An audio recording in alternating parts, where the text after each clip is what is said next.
Salut à tous, j'espère que vous allez bien. C'est avec immense plaisir que je vous retrouve sur la chaîne JC Compare. Aujourd'hui, dans cette nouvelle vidéo, je vais donc vous parler de clôture de compte. Est-ce que je me suis fait bloquer mon compte? Est-ce que je me suis fait clôturer mon compte? Eh bien, vous allez tout savoir des néobanques, des banques en ligne que je dispose et je vais vous expliquer si je me suis fait bloquer ou pas. Et vous allez pouvoir comprendre comment être dans une néobanque ou dans une banque en ligne sans avoir de soucis. C'est parti juste après le générique.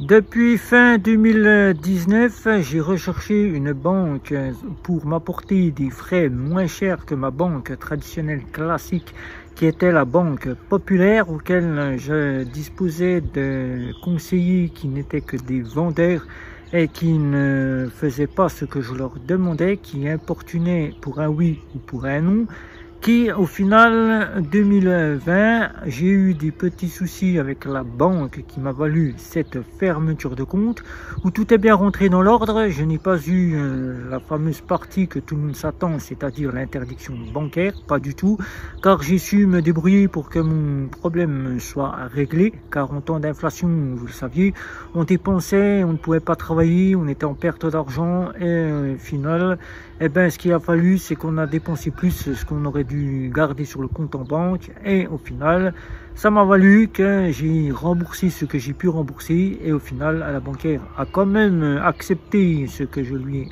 demandé d'accepter pour apporter. Au final, cette clôture de compte est remboursée les quelques euros, disons, on va dire une vingtaine d'euros, on va pas dire gros, pour me clôturer le compte et me demander de partir de la banque. Eh bien, c'est la seule banque traditionnelle classique que je me suis vu à cette époque-là voir le compte clôturé. Je parle de banque classique. Qu'en est-il des banques en ligne? Les banques en ligne, je les ai découvertes seulement en 2020. Je ne connaissais pas le terme banque en ligne. Je ne connaissais pas les domaines des banques en ligne, je ne savais rien du tout sur le sujet. J'ai commencé à créer la chaîne suite à une petite recherche d'emploi que je voulais absolument travailler, gagner mon salaire, gagner ma vie. Et qui j'ai découvert cette passion pour la banque, la fintech grâce à un confrère qui m'a valu connaître les néobanques, les fintech et les banques en ligne. Les banques en ligne, eh ben, je n'ai jamais eu de souci avec les banques en ligne. Eh non, mesdames, messieurs, jamais eu de souci avec les banques en ligne. Jamais, jamais, jamais. Je suis toujours parti de moi-même. J'ai toujours clôturé les comptes de moi-même. Que ce soit Bourse-Banque que je dispose ou que ce soit directement Before Bank que je dispose. Si ce n'est que Fortunio qui m'a clôturé par leur demande à eux-mêmes, ce n'est pas moi qui ai fait en sorte de me faire clôturer, c'est eux qui ont clôturé mon compte à leur demande pour suspicion de fraude alors qu'il n'y avait pas lieu d'avoir des suspicions de fraude.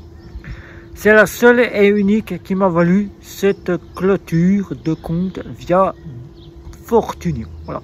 Sinon, toutes les autres parties, que ce soit Hello Bank ou Monabank, c'est moi-même qui ai clôturé les comptes et qui au final ne peut plus y rentrer car il faut savoir que nous ne pouvons retourner dans une banque une fois le compte clôturé. C'est les conditions générales des banques traditionnelles classiques. Il faut attendre un certain temps pour y rentrer. C'est les conditions des banques en ligne, c'est pareil, il faut attendre un certain temps pour y revenir.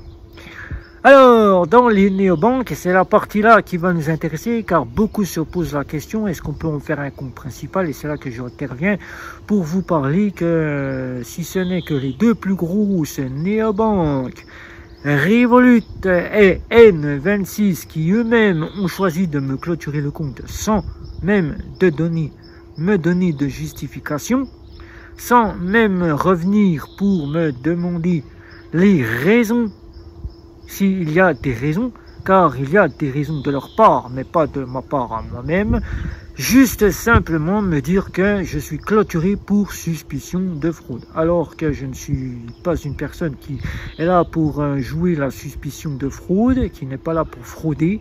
Alors, c'est ces deux domaines-là qui m'ont valu depuis 2020. 2022, il y a eu N26, la seule et unique. Il faut savoir que dans ces temps-là, N26, pourquoi elle m'a clôturé le compte? Elle était en conflit avec le BaFin. Eh oui, la sanction était tombée, le BaFin était en surveillance. Et là, les fraudeurs ne se gênaient pas pour faire en sorte de faire la fraude. Et qui, pour un oui ou pour un non, nos comptes en banque chez N26 étaient suspectés de fraude. Alors qu'il n'y avait pas lieu, où certaines personnes se posaient la question, je suis tombé dedans et il m'a valu cette clôture de compte.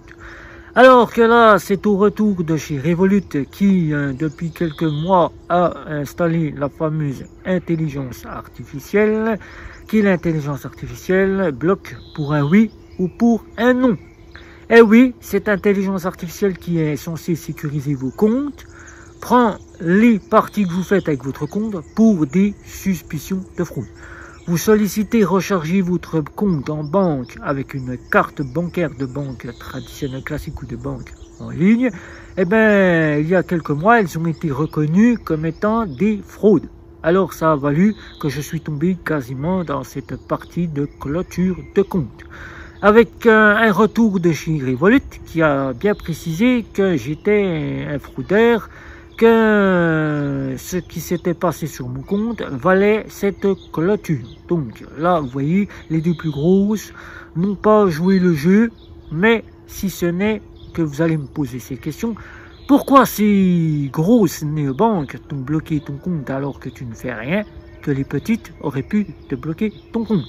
Eh bien, comme je viens de vous dire, c'est la suspicion de fraude qui a fallu le blocage, la clôture de compte. Je ne dis pas blocage car il n'y a pas été bloqué, il a été clôturé. Voilà.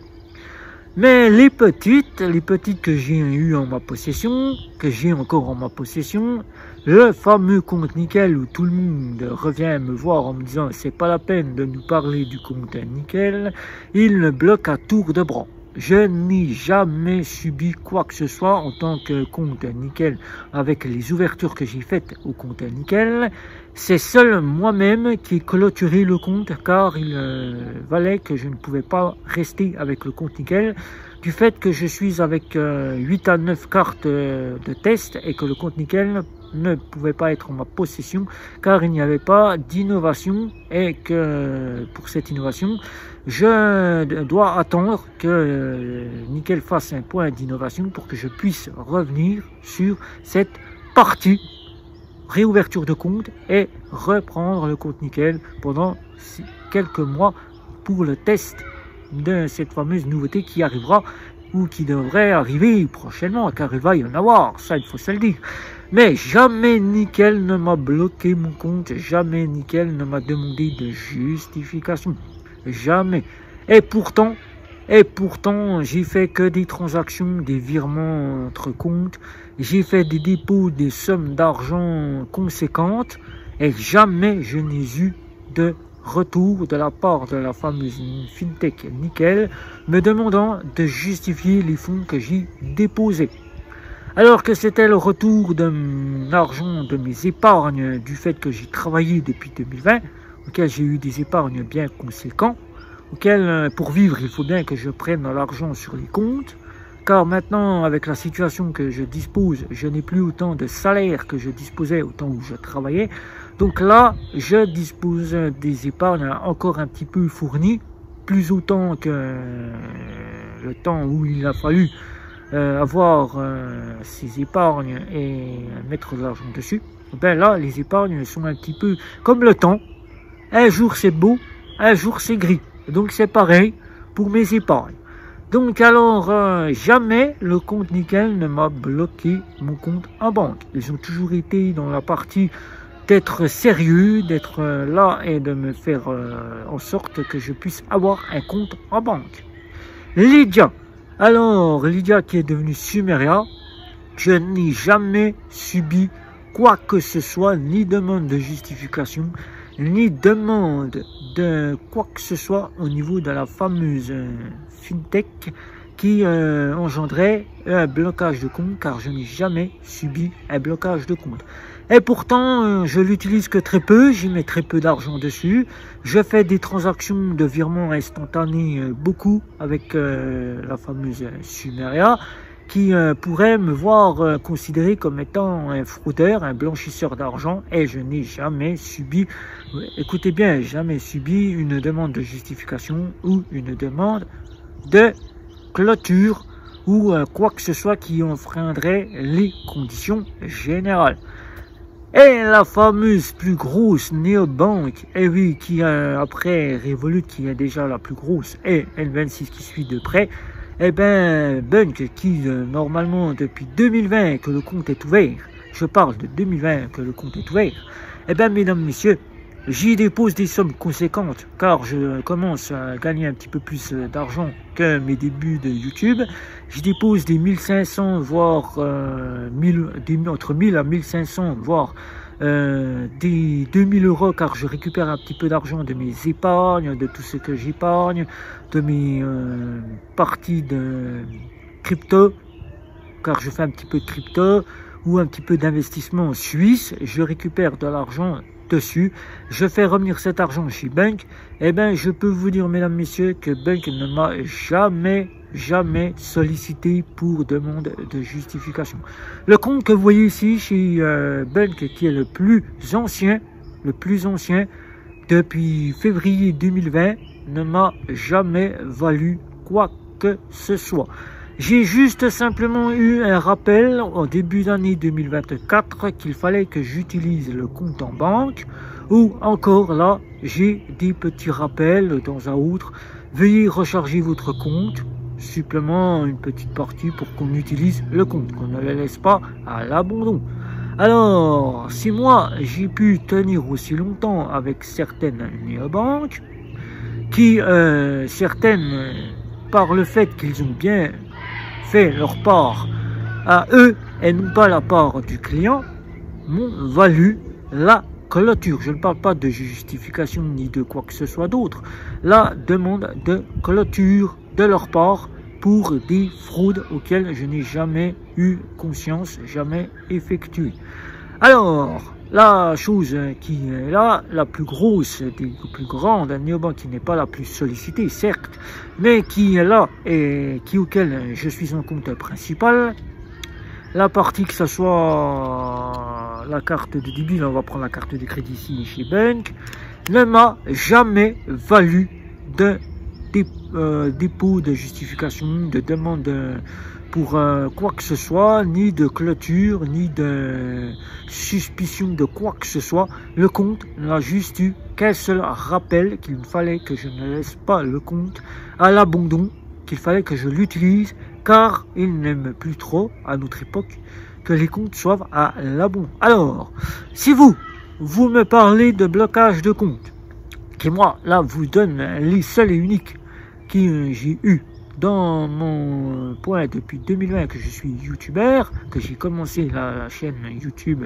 et qui m'en a valu que 3 sur tout le tas des cartes bancaires que j'ai ici, que vous voyez ici, eh ben, je peux vous dire que si vous respectez pas les conditions générales, c'est-à-dire que vous faites revenir de l'argent pour faire simplement du blanchiment d'argent, c'est la plupart des choses qui est actuelle et qui se passe au sein des fameuses néobanques auxquelles ça a valu à N26 la sanction pour avoir laissé cette fraude circuler au sein de sa néobanque.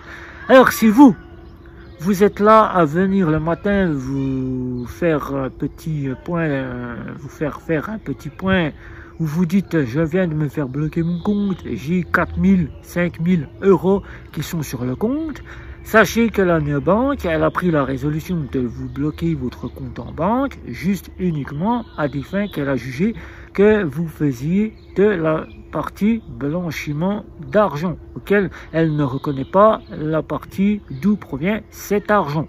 Alors, mesdames, messieurs, si vous respectez votre compte, que vous ne l'utilisiez pas peut-être quelques mois, mais qu'au final, vous remettez un petit peu d'argent, un petit peu tous les mois dessus, ou bien que vous faisiez 1 ou 2 paiements par mois, voire 3 à 4 paiements par mois, même si vous ne l'utilisez pas en compte principal.